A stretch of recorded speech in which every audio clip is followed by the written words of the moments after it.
Sometimes the deepest wounds aren't the ones that bleed. Sometimes they're the ones that steal your dreams and leave you believing you're not enough. In the village of Eyrholt, Brynhild carried both, a widow at 25, childless by cruel fate, watching other women live the life she'd always wanted. Every suitor who came calling left when they learned the truth. She was useful, yes, but not what they needed. Then came Hrolf Stoneback, a giant of a man with 5 wild sons and scars from distant wars. When she told him her truth, expecting him to turn away like all the rest, he did something that changed everything. He smiled and said the words that would heal her broken heart. How does a woman learn to believe in love again when life has taught her she's not worthy of it? Before we jump back in, tell us where you're tuning in from, and if this story touches you, make sure you're subscribed, because tomorrow I've saved something extra special for you. The autumn mist clung to the fjord like a shroud, carrying with it the salt tang of the sea and the earthy scent of dying leaves. Brynhild stood at her kitchen window, watching the fishing boats return with their morning catch, their wooden hulls cutting through water that reflected the pewter sky.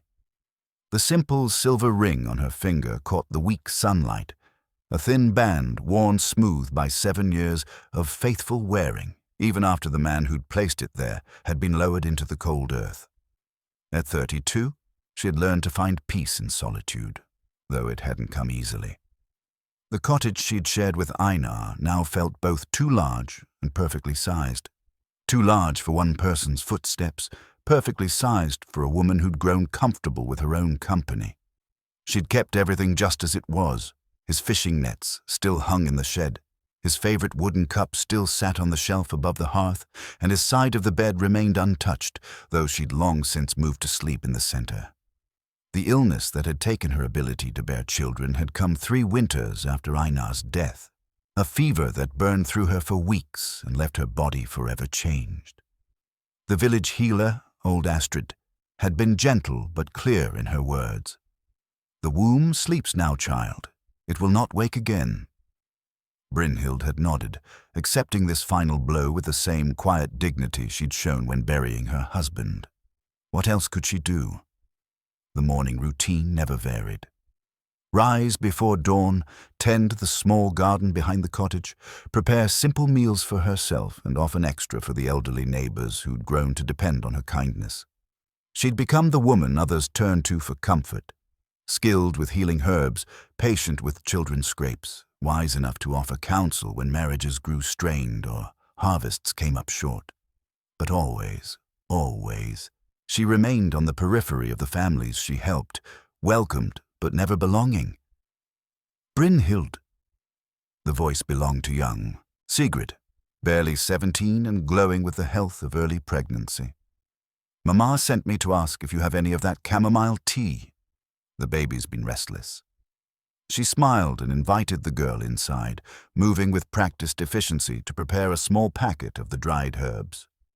Sigrid chattered happily about nursery preparations and her husband's excitement, innocent in the way only the truly blessed could be.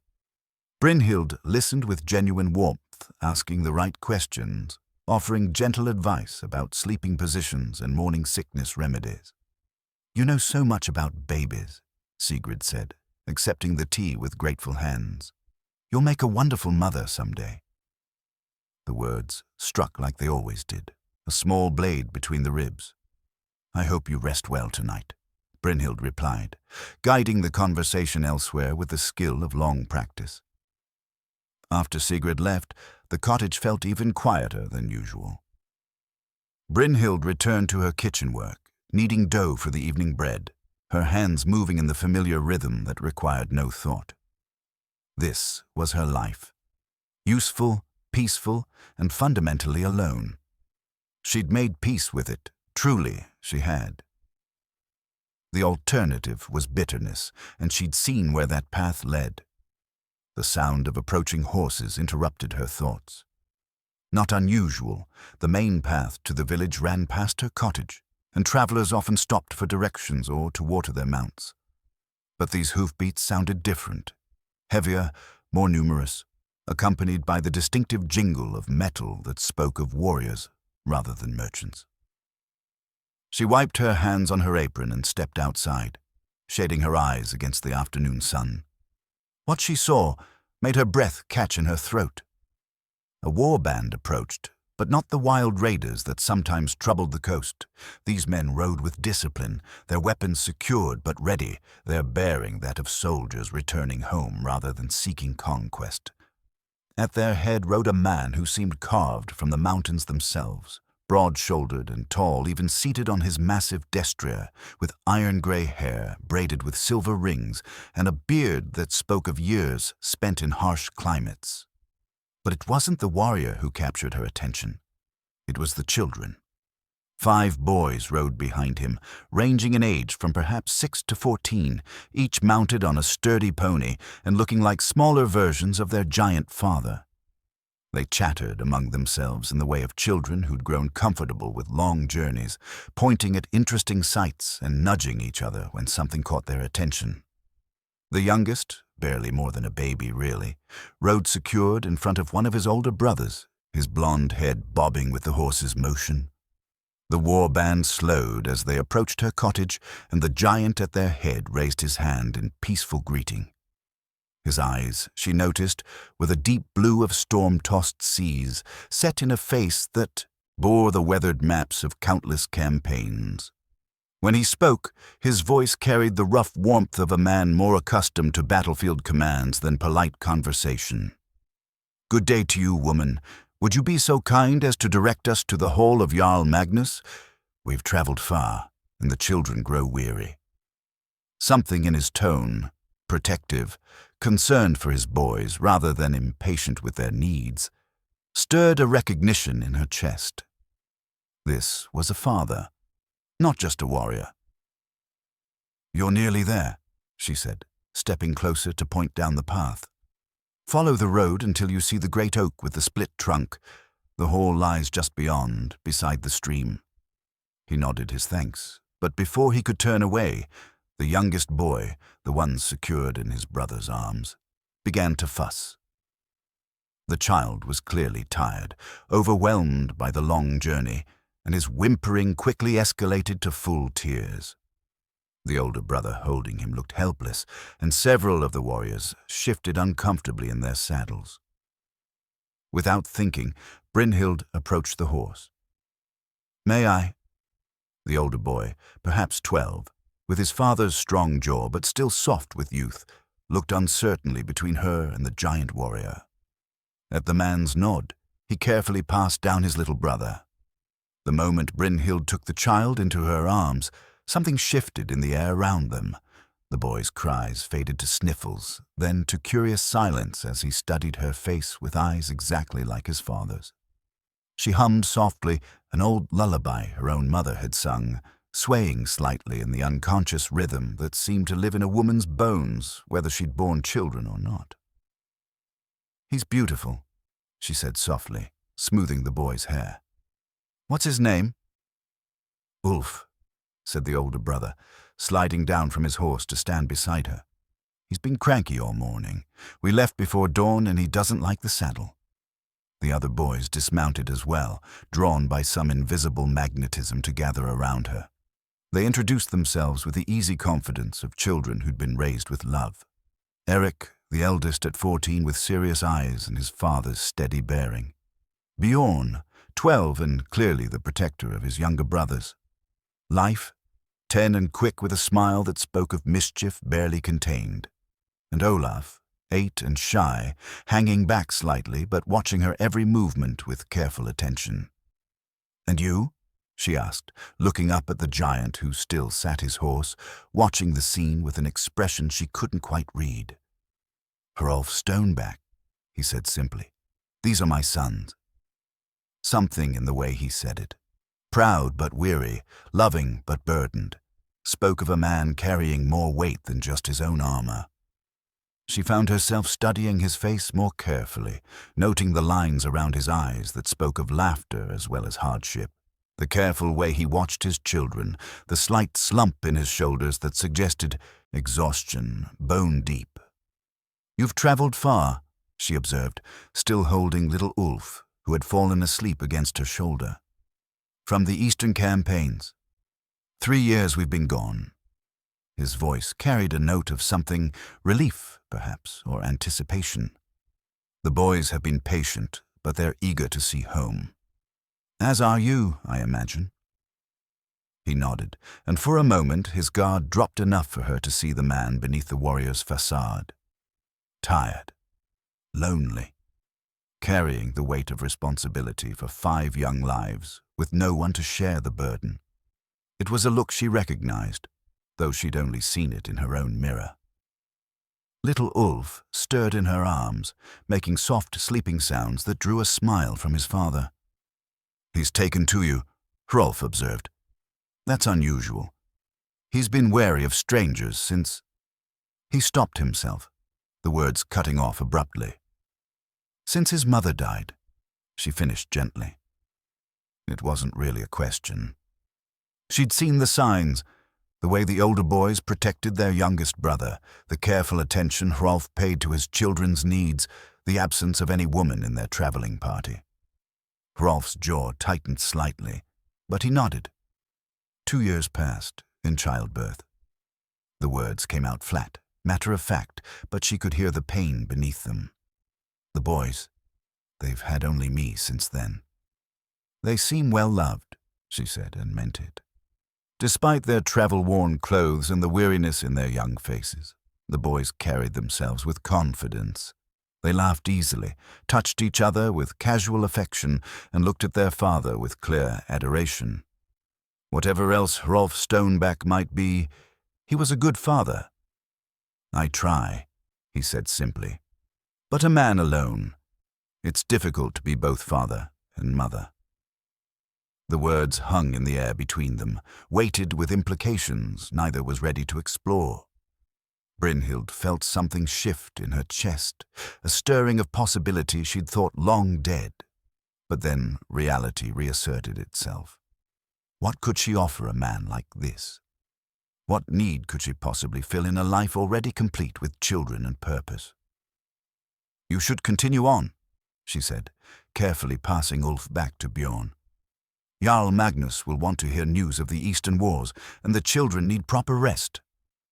Hrolf nodded, but he didn't immediately signal his men to move on.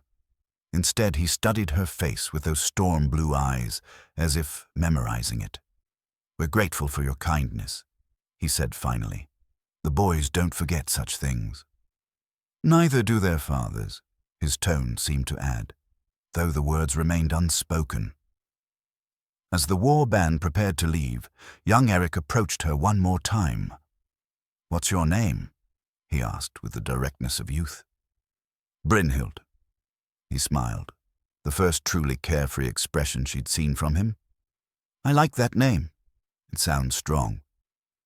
And then they were gone, leaving only the dust from their horses' hooves and the lingering scent of travel-worn leather. Brynhild stood in her doorway long after the last horse had disappeared around the bend, her arms still remembering the warm weight of little Ulf, her mind replaying every word of their brief conversation. That night, as she sat by her fire, with only the crackling logs for company, she found herself thinking not of what she lacked, but of what she'd felt in those few moments. Needed, useful, in a way that went beyond herblore and healing. For the first time in 7 years, she'd held a child who needed comforting, and he'd found it in her arms. She touched the silver ring on her finger, turning it slowly as she'd done countless times before. But tonight, for the first time, she found herself wondering what it might feel like to take it off. 3 days passed before she saw them again. 3 days during which Brynhild found herself glancing toward the path, more often than usual, listening for hoofbeats that never came, and wondering why the memory of storm-blue eyes lingered in her thoughts like smoke from a banked fire. The knock on her door came at sunset, urgent and desperate. She opened it to find Eric, Hrolf's eldest son, his face streaked with tears and dirt, his clothes torn from hard riding. "Please," he gasped, barely able to speak through his panic. "You have to come. Ulf is dying."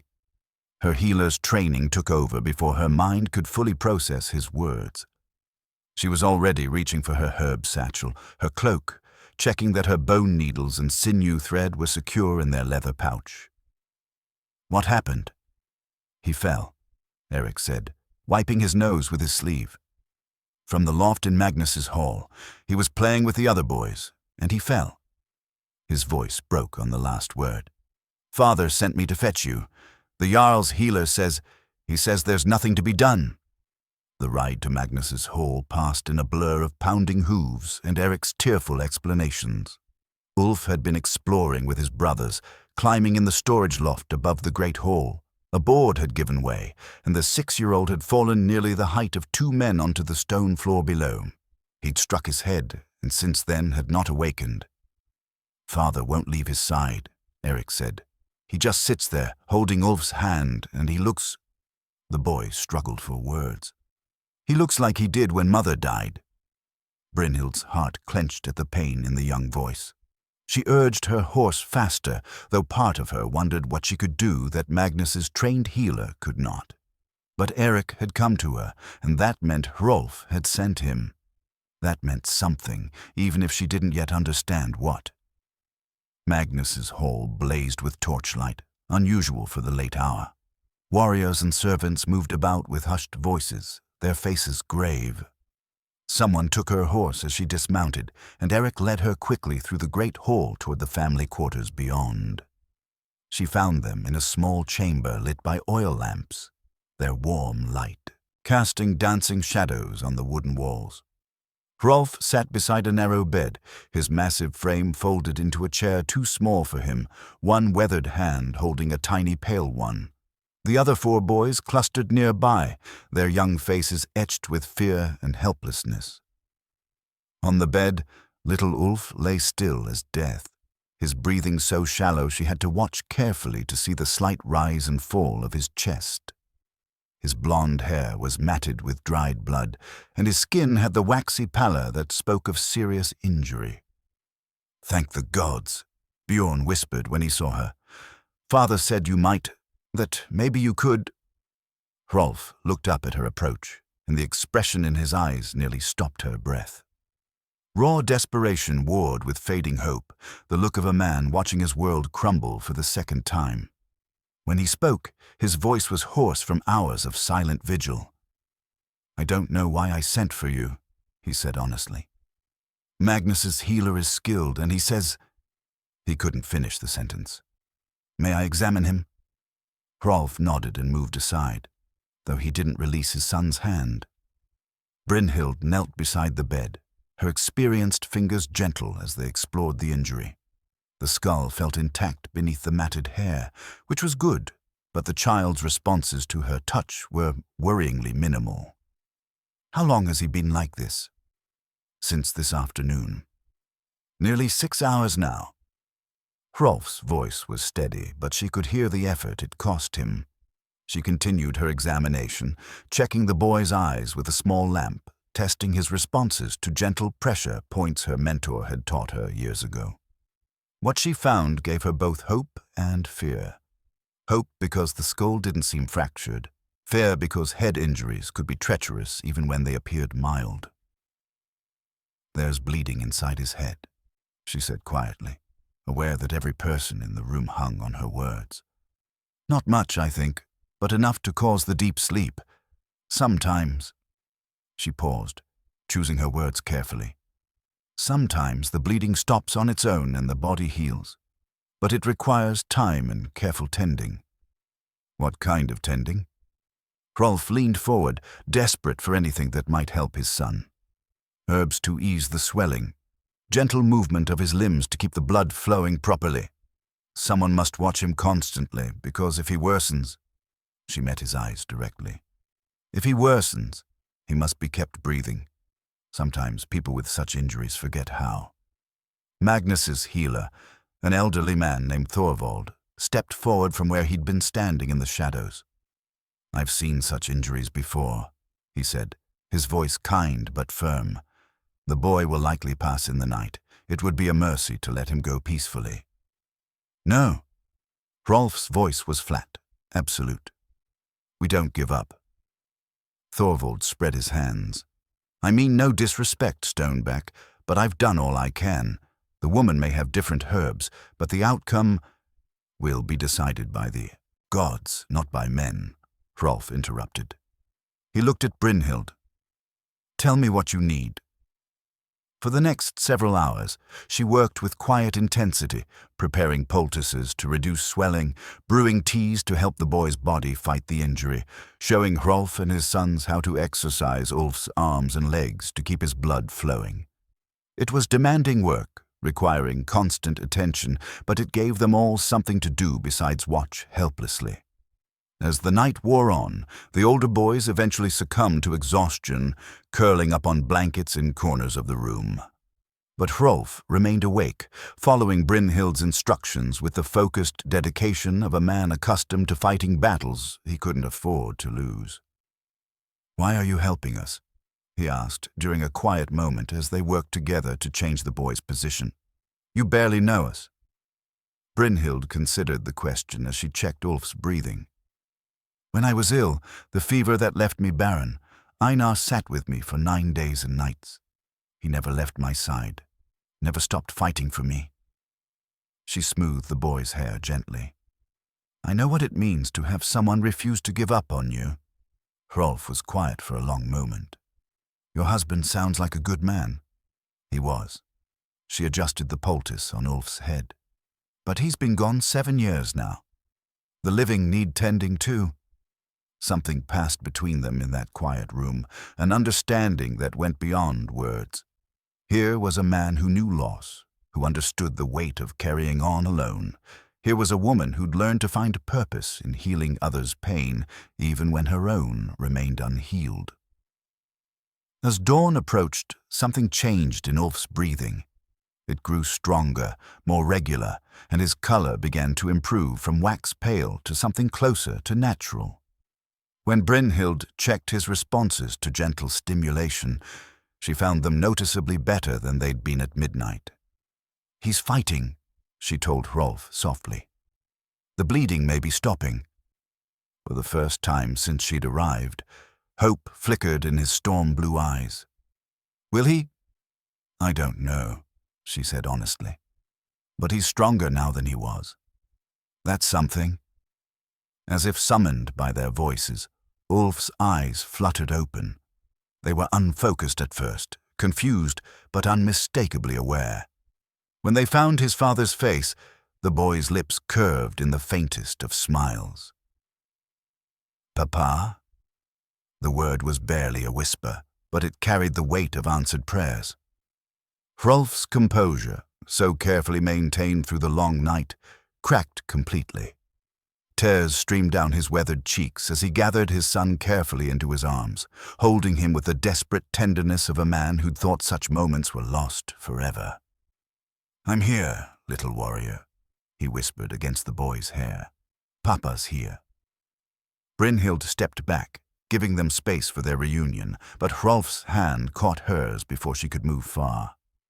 "Thank you," he said, his voice thick with emotion. "I don't have words for what you've done." Looking down at father and son, at the other boys who were stirring awake and gathering close with joyful exclamations, Brynhild felt something shift deep in her chest. For the first time since her illness, for the first time since losing Einar, she felt truly needed. Not just useful, not just helpful, but essential to someone's happiness. It was a feeling she'd thought lost to her forever. And in that moment, standing in that lamp-lit room surrounded by a family that wasn't hers but felt like it could be, she began to understand that perhaps her story wasn't ending, perhaps it was just beginning a new chapter.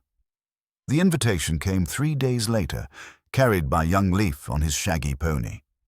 Brynhild was in her garden, harvesting the last of the autumn herbs before the first hard frost, when she heard his cheerful voice calling her name. "Brynhild, father says, will you come to supper tonight? Ulf keeps asking for you, and Eric made fish stew that's actually good this time." She straightened, brushing soil from her hands, and found herself smiling at the boy's earnest enthusiasm. At 10, Leif possessed an infectious joy that seemed to bubble up from some inexhaustible spring within him.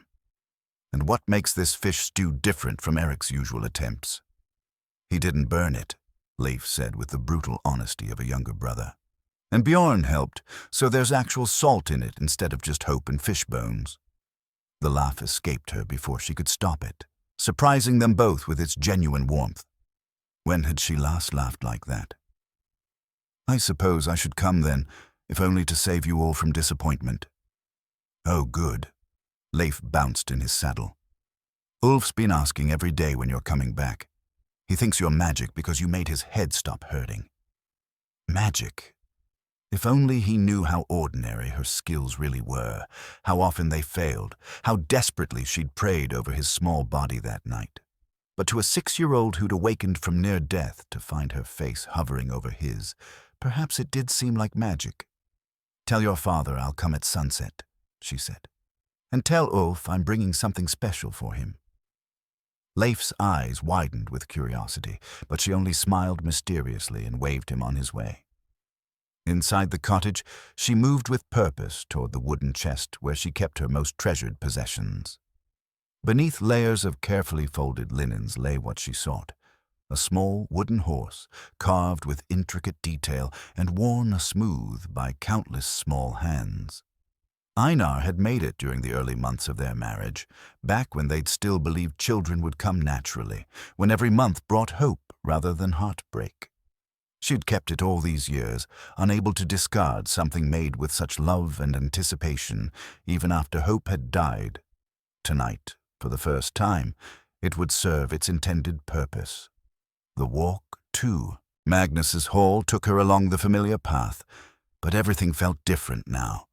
Where before she'd moved through the village as a helpful neighbor, accepted but peripheral, now she walked with invitation, with purpose, with the strange new sensation of being wanted rather than merely needed. The hall's great door stood open to catch the evening breeze, and warm light spilled out across the threshold. She could hear voices from within, not the formal tones of official business, but the comfortable chaos of family life. Laughter, good-natured arguments, the clatter of wooden bowls and spoons. Brynhild! Ulf's voice rose above the others as soon as she appeared in the doorway. The boy sat propped against cushions near the fire, still pale but gloriously alive, his eyes bright with welcome. Before she could respond, she found herself surrounded. Eric approached with careful dignity, offering to take her cloak with the solemn courtesy of a young man trying to prove his maturity. Bjorn grinned and gestured toward the feast laid out on the long table, clearly proud of his culinary contributions.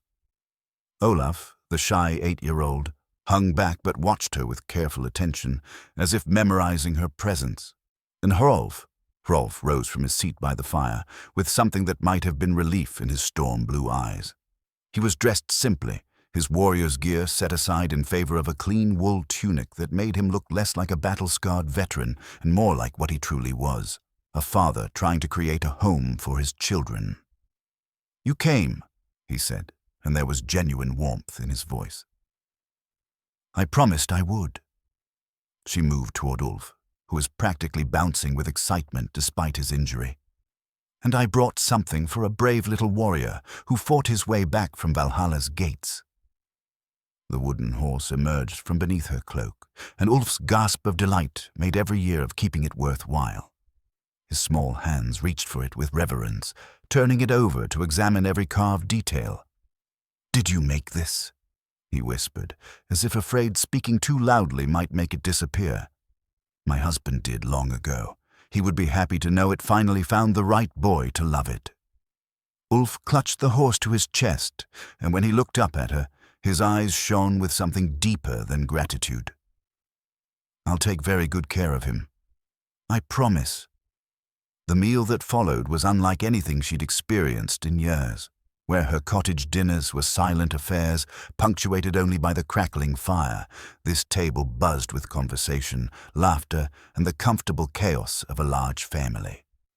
The boys regaled her with stories from their travels, each trying to outdo the others with increasingly dramatic retellings of their adventures. She found herself relaxing in ways she'd forgotten were possible, drawn into their easy camaraderie, included in their jokes and gentle teasing.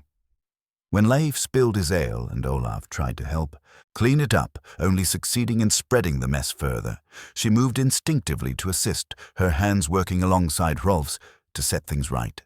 Their fingers brushed as they both reached for the same cloth, and the contact sent an unexpected warmth through her. When she glanced up, she found him watching her with an expression she couldn't quite read. Thoughtful, perhaps, or considering. "You fit here," he said quietly. Words meant only for her ears, while the boys continued their animated discussion about whether Leif's spill constituted a new record. "It's been a long time since I sat at a family table," she admitted. "Too long, I think." His voice carried a note of something, invitation, perhaps, or possibility. "The boys, they've been different since that night. Happier, more settled. They feel safe with you here. And their father." The question escaped before she could stop it, bolder than she'd intended. Hrolf's eyes met hers directly. "Their father feels the same." The moment stretched between them, weighted with implications neither was quite ready to voice. Then Ulf called out, wanting to show her how his wooden horse could gallop across the table, and the spell broke. But something had shifted, some understanding passed between them that couldn't be taken back. As the evening wound down and the boys began to show signs of weariness, Brynhild prepared to take her leave. But Hrolf caught her attention with a gesture. "The boys will be disappointed if you don't return soon," he said. "Perhaps, would you consider making this a regular arrangement? Suppers, I mean. The hall feels more like a home when you're here." She studied his face, searching for the catch, the condition that would make acceptance impossible. But she found only honest hope in the slightly vulnerable expression of a man asking for something he wasn't certain he deserved. "I would like that, very much," she said finally. As she walked home under the star-filled sky, the silver ring on her finger seemed lighter somehow, less like a chain anchoring her to the past, and more like a reminder that love, once found, could perhaps be found again. The regular suppers became the rhythm of her weeks, but it was the unexpected moments that truly began to weave her into the fabric of their lives. A torn tunic brought to her door by sheepish Bjorn, who'd caught it on a fence post while chasing chickens. Olaf appearing at her window with a handful of wildflowers and a shy request to learn about healing herbs. Eric seeking her counsel about a girl in the village who'd smiled at him twice and left him tongue-tied. 3 weeks after that first family dinner, the real test came. Brynhild was mixing a salve for old Magnus's aching joints when shouting erupted from the direction of the training yards. Not the cheerful noise of boys at play, but angry voices and the unmistakable sound of a scuffle.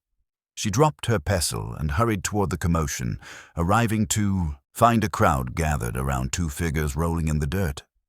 Leif was locked in furious combat with Arne Thorsen, the blacksmith's son, a boy 3 years older and considerably larger. But what Leif lacked in size, he made up for in righteous fury, landing blows with determined ferocity while Arne tried to pin him down. "Enough!" Hrolf's voice boomed across the yard as he strode into the circle, his presence instantly commanding attention. He separated the boys with firm but gentle hands, holding each at arm's length while they continued to glare at each other. "What's the meaning of this?" "He called her a barren witch," Leif shouted, struggling against his father's grip. "Said she's cursed and that's why she can't have babies of her own." Brynhild felt the words hit her like physical blows. Around the circle, she could see the faces of neighbors and friends, some sympathetic, others curious, a few showing the cruel satisfaction of those who enjoyed others' pain. Heat flooded her cheeks as the old shame rose up, threatening to choke her. "Is that true?" Hrolf's voice was dangerously quiet as he addressed Arne. The blacksmith's son, suddenly aware of the storm he'd unleashed, shuffled his feet and mumbled something about just repeating what he'd heard the women say. "Look at me, boy." When Arne reluctantly met his eyes, Hrolf continued with the controlled tone of a man holding back significant anger. Brynhild is under my protection. She's been nothing but kind to this family and this village. If I hear you spreading such poison again, you'll answer to me personally. Do you understand? Arne nodded rapidly and scurried away as soon as Hrolf released him. The crowd began to disperse, though not without whispered conversations that made Brynhild's stomach clench with familiar dread. "You didn't need to," she began, but Hrolf cut her off with a sharp gesture. "Yes, I did." He looked down at Leif, who was still flushed with anger, but now more concerned about getting in trouble. "Son, I'm proud that you defended Brynhild's honor. But next time, come find me first.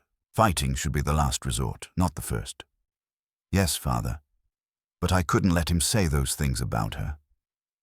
The simple loyalty in the boy's voice nearly undid her completely. She knelt beside Leif, gently examining his bruised knuckles and dirt-stained face. "Thank you for defending me," she said quietly. "But your father's right. You could have been hurt." "I don't care," Leif said fiercely. "You're family now. Family protects family."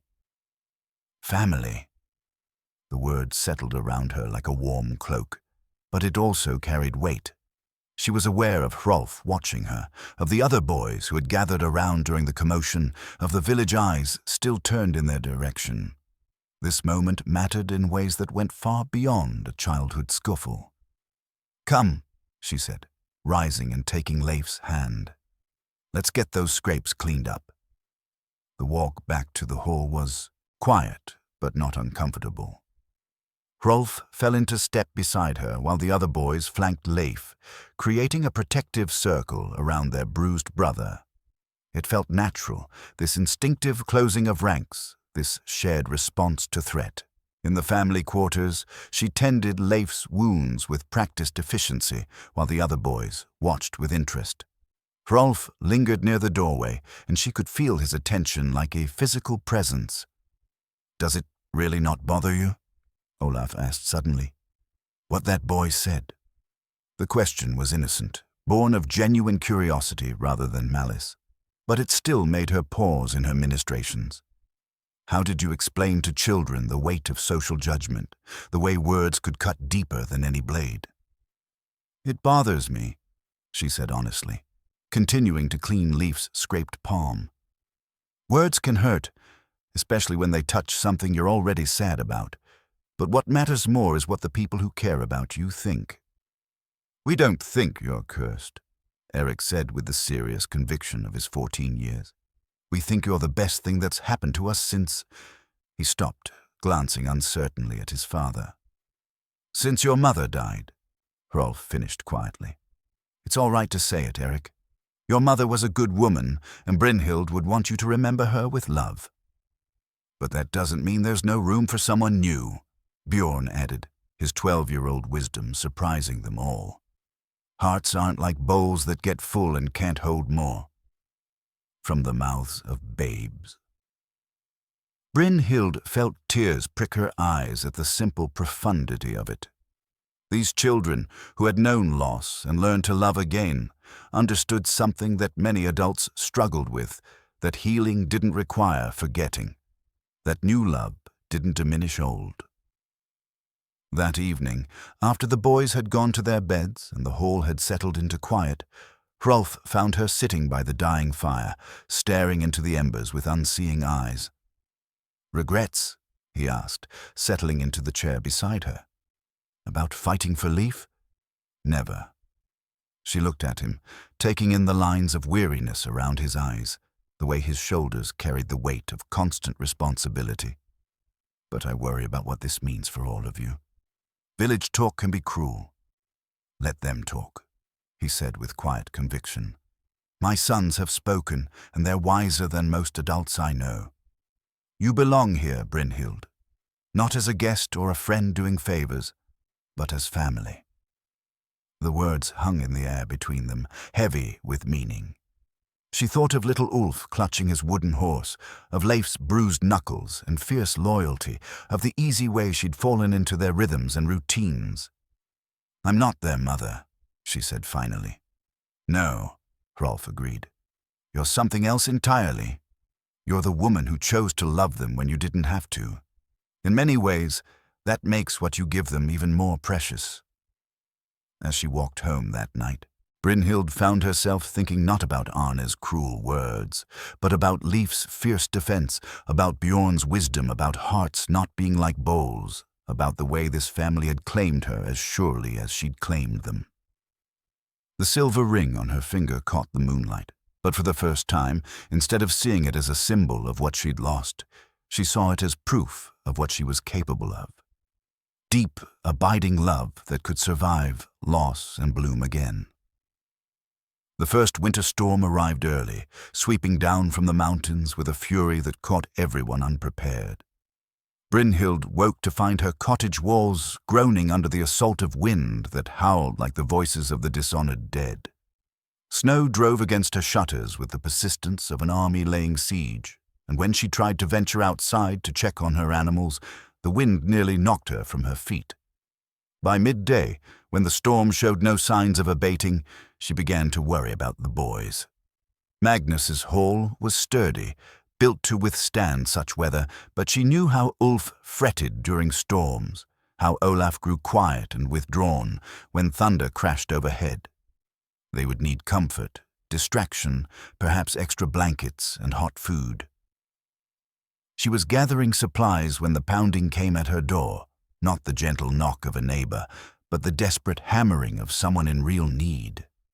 She struggled against the wind to open it, revealing Eric half frozen on her doorstep, his face red with cold and exertion. "The roof!" he gasped, stumbling inside. "Part of it collapsed under the snow. The hall's flooding, and Father sent me to—" So he stopped, looking around her cottage with sudden understanding. "You can't possibly walk back in this." But she was already moving, securing her most precious possessions and banking the fire for safety. "Nonsense. If your family needs help, then that's where I need to be." The journey to the hall became an epic in itself. Eric led, breaking trail through snow that reached their knees in places, while she followed with her pack of supplies and remedies. The wind tried to tear them from the path repeatedly, and twice they had to stop and cling to fence posts until the worst gusts passed. When they finally reached Magnus's great doors, it was to find chaos within. A massive beam in the eastern wing had given way, bringing down a section of roof and allowing wind and snow to pour into what had been the boys' sleeping quarters. Water pooled on the stone floors, mixed with melting snow and debris from the damaged roof. She found Hrolf in the midst of it all, directing the salvage efforts with the calm efficiency of a military commander. His hair was soaked with melted snow, his clothes muddy from crawling through the wreckage, but his voice remained steady as he organized men to move furniture and secure the breach. "Thank the gods," he said when he saw her, relief plain in his storm-blue eyes. "The boys are safe, but we've lost most of their belongings to the water, and little Ulf. Where is he?" "By the fire in the main hall. He's frightened, and the sound of the wind through the broken roof. It reminds him of falling, I think." She found the youngest boy huddled in a nest of furs near the great hearth, his wooden horse clutched tightly in his small hands. His eyes were wide with remembered terror, and he flinched each time the wind shrieked through the damaged roof. "Ulf, sweetheart," she said softly, settling beside him. "Are you hurt?" He shook his head but burrowed closer to her warmth. "The roof made a big noise when it broke," he whispered. "Like when I fell. I thought it was going to fall on us too." She wrapped her arms around him, humming the same lullaby that had comforted him the night of his accident. Gradually, his trembling eased, though he remained pressed against her side like a small animal seeking shelter. The other boys appeared throughout the afternoon, each carrying salvaged belongings and wearing expressions of barely controlled worry. Their sleeping space was destroyed, their few personal treasures scattered or ruined, and the security of their home had been shattered as surely as the roof beams. "Where will we sleep tonight?" Olaf asked, his 8-year-old voice small with uncertainty. It was Hrolf who answered, appearing with snow still melting in his beard and exhaustion written in the lines around his eyes.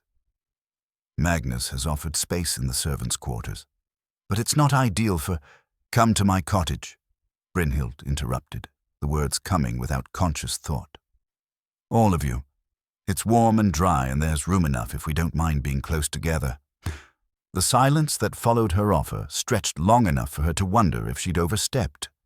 5 boys and their father, crowding into her small cottage that had housed only one person for 7 years. It would be chaos, disruption, an invasion of the careful order she'd built around her solitary life. But when she looked at Ulf's trusting face, at the way the older boys watched their father with barely hidden anxiety, she knew she wouldn't take the words back, even if she could. "That's very generous," Hrolf said carefully. "But we couldn't impose—" "It's not an imposition if it's freely offered," she said firmly. "And it's only until the hall can be repaired. Please, father." Leif's voice carried the pleading note of a child who'd had enough disruption for one day. "Brynhild's cottage is cozy, and she has that good soup that tastes like home." Home. There was that word again, settling around her shoulders like a familiar cloak. When had her simple cottage become home to these boys? When had her cooking and her comfort become something they relied upon? The practical arrangements took the rest of the afternoon. Hrolf and the older boys made multiple trips through the storm, bringing what salvageable belongings they could carry along with bedding and supplies for an extended stay. By evening, her cottage had been transformed from a quiet retreat into something resembling a military camp, with sleeping furs arranged on every available floor space and packs stacked along the walls. As night fell and the storm continued its assault, they gathered around her hearth for a simple meal of bread and soup. The cottage, which had seemed spacious enough for one, felt almost impossibly full with 7 people, but it was a fullness that warmed her in ways that had nothing to do with the fire. "This is nice," Ulf announced, curled up against her side with his wooden horse in his lap. "It's like we're all one family in one house." "We are all one family," Bjorn corrected gently. "We have been for weeks now."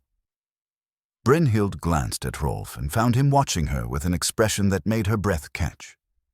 There was tenderness there, yes, but also something deeper, a recognition of what this moment meant, what it represented. "Yes," he said quietly, his voice carrying absolute conviction. "We are." Outside, the storm raged on, but inside the cottage, surrounded by the gentle chaos of family life, Brynhild felt a peace she hadn't known since her young husband's death.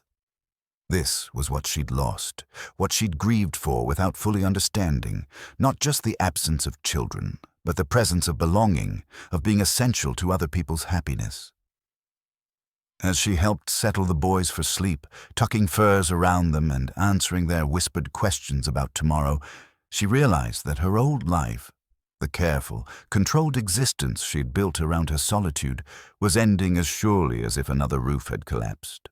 And for the first time in years, she found herself looking forward to what would replace it. The days that followed the storm blurred into a rhythm unlike anything Brynhild had ever experienced. Her cottage, once a sanctuary of quiet order, became the bustling heart of an improvised household.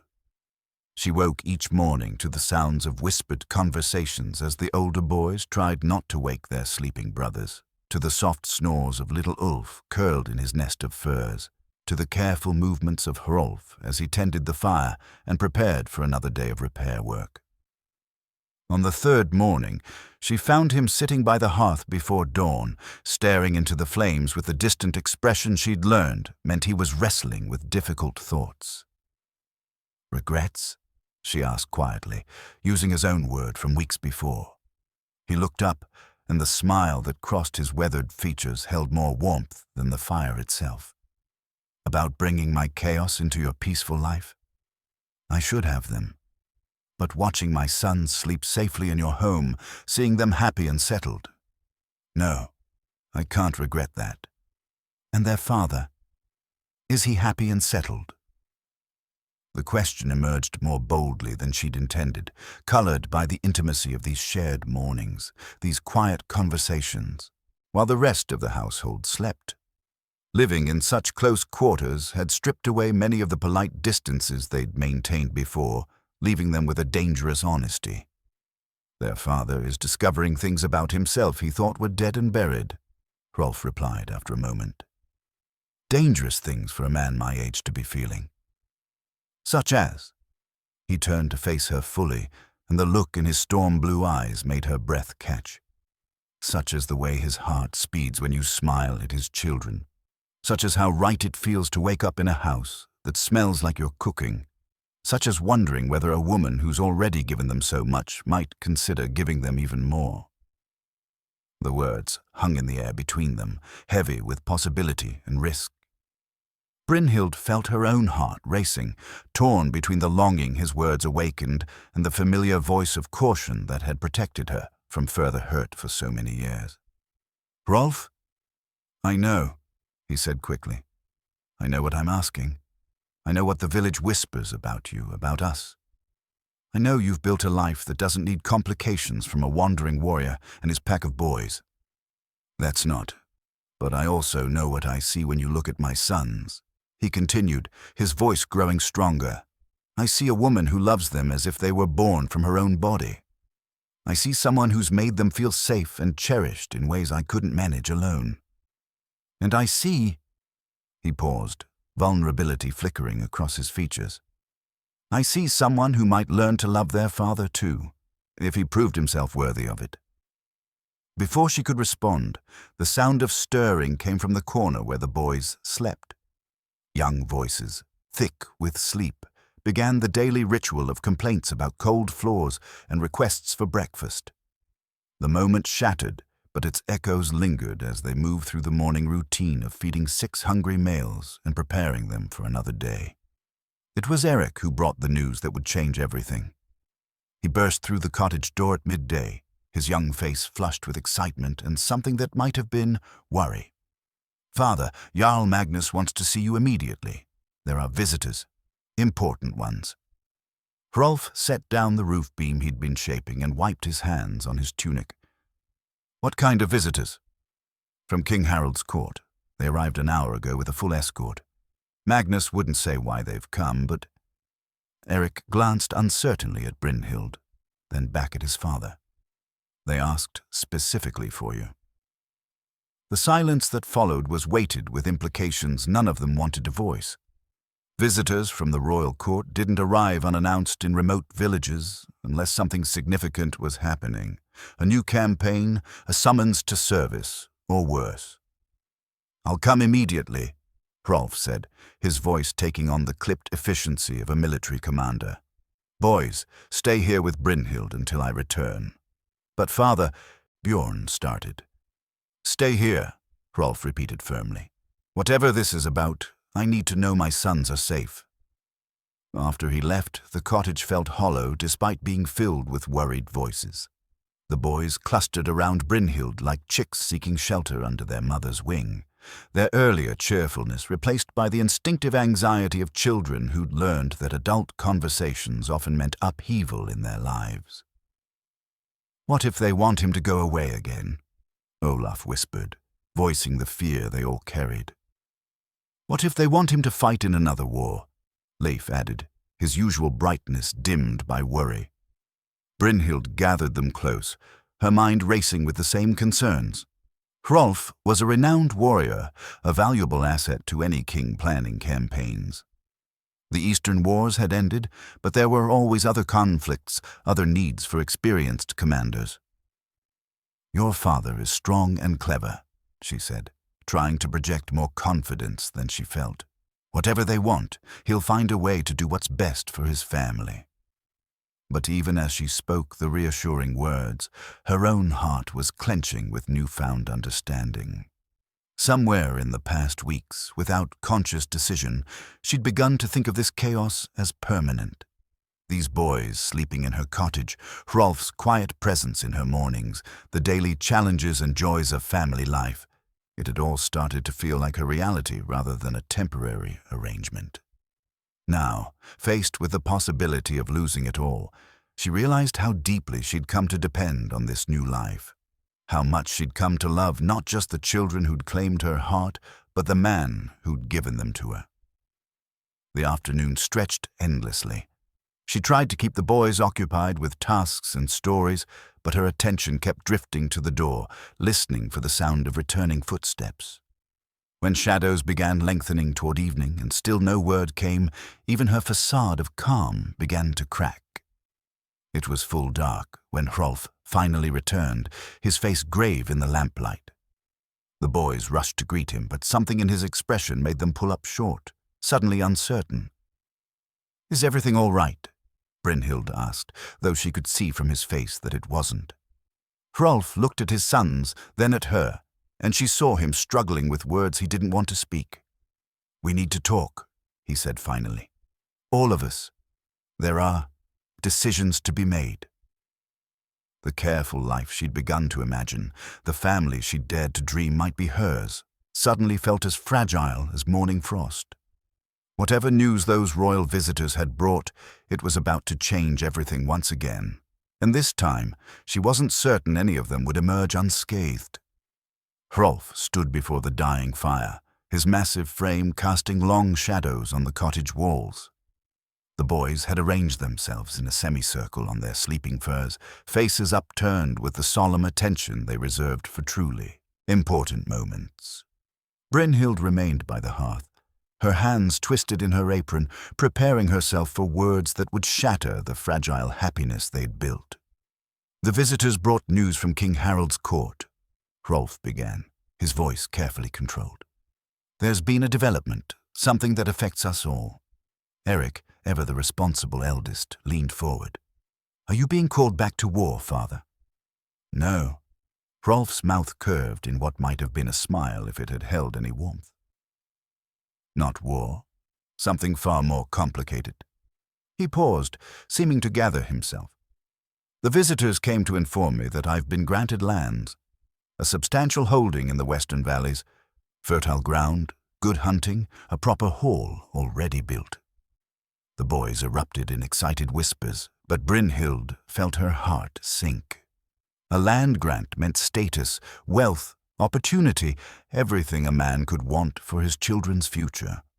It also meant leaving, starting over, building a new life far from everything they'd come to know. "That's wonderful news," she managed, forcing enthusiasm into her voice. "You'll have your own lands, your own hall. The boys will grow up as proper landholders." "Yes," Hrolf said quietly, watching her face. "There's only one complication." "What complication?" Bjorn asked. Hrolf was quiet for so long that Brynhild began to fear the worst. When he finally spoke, his words came slowly as if each one carried weight. "The land grant comes with conditions. King Harold is building alliances with the western chieftains, cementing them through marriage bonds. My acceptance of the holding requires—" He stopped, jaw working as if the words tasted bitter. "It requires me to marry Astrid Ironsdottir, daughter of Chieftain Bjorn the Red." The silence that followed was absolute. Even the fire seemed to crackle more quietly, as if the flames themselves were holding their breath. Brynhild felt the world tilt around her, the cottage walls seeming to close in despite the bitter irony that her heart was simultaneously expanding with pain. "Marry!" Eric's voice cracked on the word. "But father, what about Brynhild?" Leif finished, his 10-year-old directness cutting through the careful politeness of adult conversation.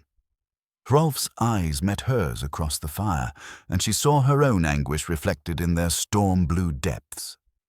"That," he said heavily, "is the complication." Little Ulf scrambled to his feet, clutching his wooden horse with white knuckles. "I don't want a new mother. I want Brynhild." "Ulf," Hrolf began. "No!" The boy's voice rose to near shouting, tears streaming down his face. "I don't want to live somewhere else with some lady I don't know. I want to stay here with Brynhild in our cottage." The words hit her like physical blows. Our cottage. When had her simple home become theirs in his mind? When had she become so essential to their happiness that the thought of leaving could reduce a brave little boy to tears? "This is about more than what we want," Hrolf said gently, kneeling to pull Ulf into his arms. "This is about your futures, about giving you opportunities I could never provide as a landless warrior." "We don't need opportunities," Olaf said fiercely, speaking up for perhaps the first time since she'd known him. "We need our family." Brynhild felt tears burning her own eyes. These children, who'd known loss and displacement, who'd learned to be grateful for whatever stability they could find, they were rejecting a chance at prosperity because it meant leaving her behind. "The decision isn't made yet," Hrolf continued, though his tone suggested otherwise. "I have until spring to give King Harald my answer, but you need to understand what refusing would mean. We'd remain here, landless, dependent on Magnus's goodwill. And you," he looked directly at Brynhild, "you'd continue to face the village whispers, the questions about our arrangement." "I don't care about whispers," she said, finding her voice at last. "I do." His voice was rough with emotion. "I care because they hurt you, and that hurts me. I care because my sons deserve a mother who's honored, not tolerated. I care because—" He stopped, jaw clenching. "Because?" she prompted. "Because I love you," he said simply, the words falling into the quiet cottage like stones into still water. "Because somewhere in these past weeks, watching you love my children, watching you make a home for all of us, I fell completely and irrevocably in love with you. And the thought of binding you to a life of whispers and judgment when you deserve so much more, it's unbearable." The cottage erupted in chaos. The boys began talking at once, voices overlapping in protests and questions and desperate suggestions. But Brynhild heard none of it. She was staring at Hrolf's face, at the love and anguish written there, processing the magnitude of what he'd just revealed.